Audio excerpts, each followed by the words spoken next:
New York Yankees reliever Mariano Rivera didn't just make it to the National Baseball Hall of Fame on his first try, he set the standard for what it means to be a Hall of Famer. With 100% of the vote, Rivera became the first ever unanimous inductee into the Hall. Not Babe Ruth, not Willie Mays, not anyone else, just Rivera.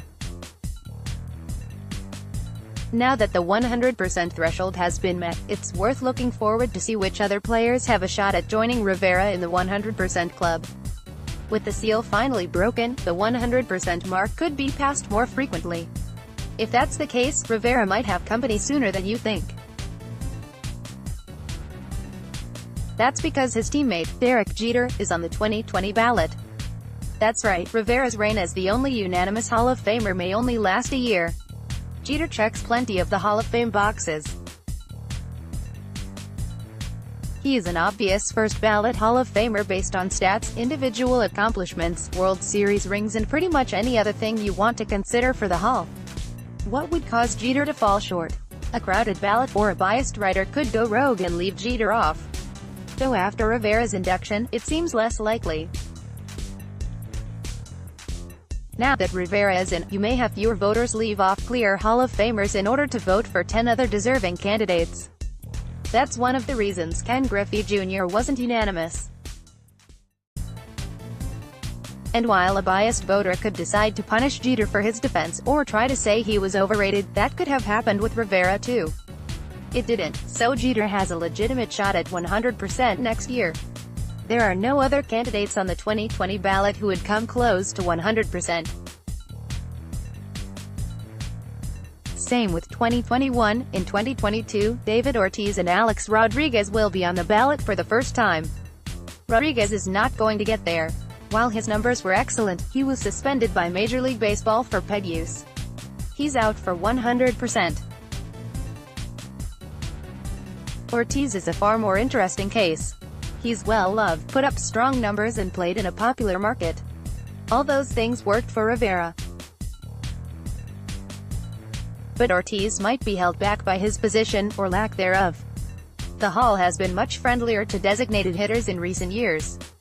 Frank Thomas got the call and Edgar Martinez finally won over stubborn voters in 2019. But neither was close to 100%. Ortiz's numbers fall short compared to those two, so there are legitimate reasons someone might leave Ortiz off their ballot. With that said, we don't know how Rivera's unanimous induction will influence votes going forward, and we can't discount Ortiz's personality giving him a boost. He's someone to watch. Derek Jeter, Clayton Kershaw, Albert Pujols and Ichiro Suzuki could have a shot at 100% on future Hall of Fame ballots.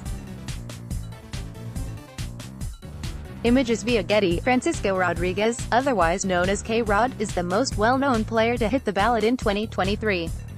He isn't revered as much as Rivera, and voters might be hesitant to make another reliever unanimous if they were worse than Rivera.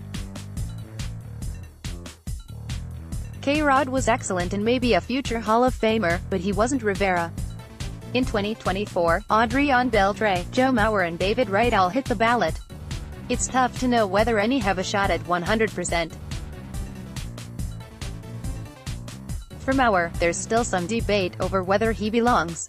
Concussions caused his production to drop off late in his career.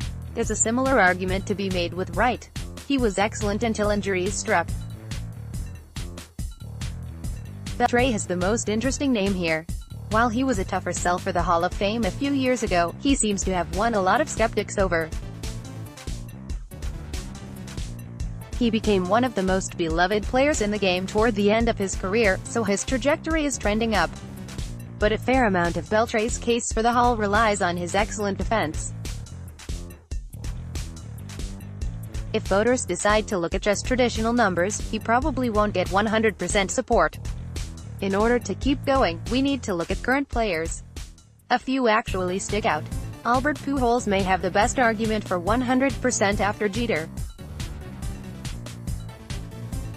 Pujols was an exceptional player who not only has the numbers, 600 home runs, a .550 slugging percentage and a boatload of awards, but also has a strong reputation around the game.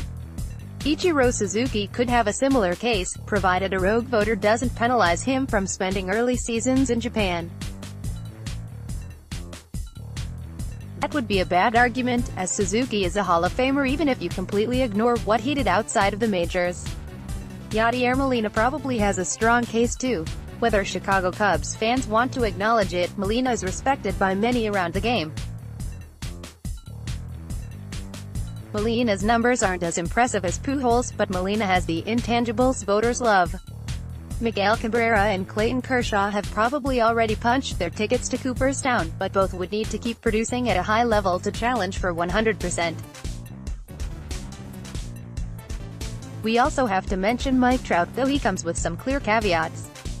At 27, he has a lot of career left. We don't know how he'll perform over the next decade or so. But if he continues to play like this, he'll have a shot, even if he won't be eligible until 2040. More Hall of Fame coverage from Yahoo Sports. Hall of Fame adds 4, Rivera, Halladay, Martinez and Messina. Rivera becomes first ever unanimous all-selection. Bonds, Clemens, Schilling make progress toward Cooperstown. Jeter headlines star-studded 2020 ballot. The phone rang for Halladay, one of the greats.